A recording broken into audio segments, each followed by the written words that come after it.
ഞണ്ട് കഴുകി വൃത്തിയാക്കി വെച്ചിട്ടുണ്ട്. നമ്മളതിന് അതിൻ്റെ നടുഭാഗം ഒന്ന് ചതച്ചെടുക്കുക. ഈ ചതയ്ക്കുന്നത് നമുക്ക് അതിലേക്ക് ഫുൾ അതിൻ്റെ സത്ത് ഇറങ്ങാൻ വേണ്ടിയിട്ടാണ് ഈ ചതച്ചെടുക്കുന്നത്. നടുഭാഗം മാത്രം ചതച്ചാൽ മതി, കൈകാലുകൾ നമുക്ക് ചതയ്ക്കില്ല, അത് അങ്ങനെ ഇട്ട് കൊടുക്കാം. ഇനി അതിലേക്ക് ചേർക്കേണ്ട ചേരുവകൾ ഉപ്പ് ആവശ്യത്തിന്, പിന്നെ മഞ്ഞൾപ്പൊടി കുറച്ച് മതി, കൂടുതലായി കഴിഞ്ഞാൽ അതിൻ്റെ കളറ് മാറ്റം ഉണ്ടാവും, ഒരു കുത്തലുണ്ടാവും. കുരുമുളക് പൊടി നമുക്ക് എത്ര എരിവ് വേണമെന്ന് വെച്ച് കഴിഞ്ഞാൽ അത്രയും കുരുമുളക് പൊടി ഇട്ട് കൊടുക്കാം. 2 കപ്പ് വെള്ളം ഞങ്ങൾ വെച്ച് കൊടുക്കുന്നത്. നമ്മൾ അടുത്തത് ഇത് ഗ്യാസിൽ വെക്കാൻ പോകണം. ഒരു 6 വിസിൽ വരുന്നവരെ നമ്മളിത് വേവിച്ചെടുക്കണം.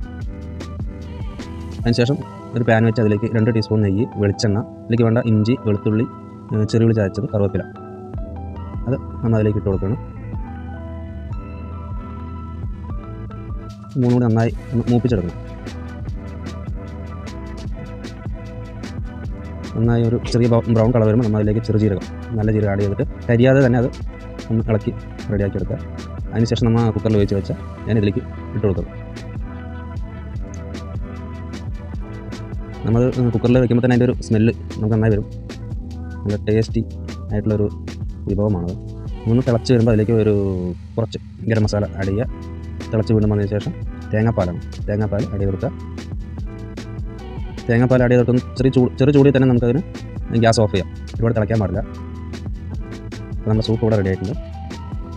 കുട്ടികൾക്കൊക്കെ വളരെ ഇഷ്ടപ്പെടുന്ന ഒരു ടേസ്റ്റി വിഭവമാണ്. ടേസ്റ്റാണ്, കുട്ടികൾക്കൊക്കെ ഇഷ്ടമാവും. അപ്പോൾ ഇത്രയാണ് നമ്മുടെ ഇതിൻ്റെ എല്ലാം റെഡി ആയിട്ടുണ്ട്. ഞണ്ട് സൂപ്പ് റെഡി. അപ്പോൾ എല്ലാവരും ഒന്ന് ട്രൈ ചെയ്ത് നോക്കാം. Okay, thank you.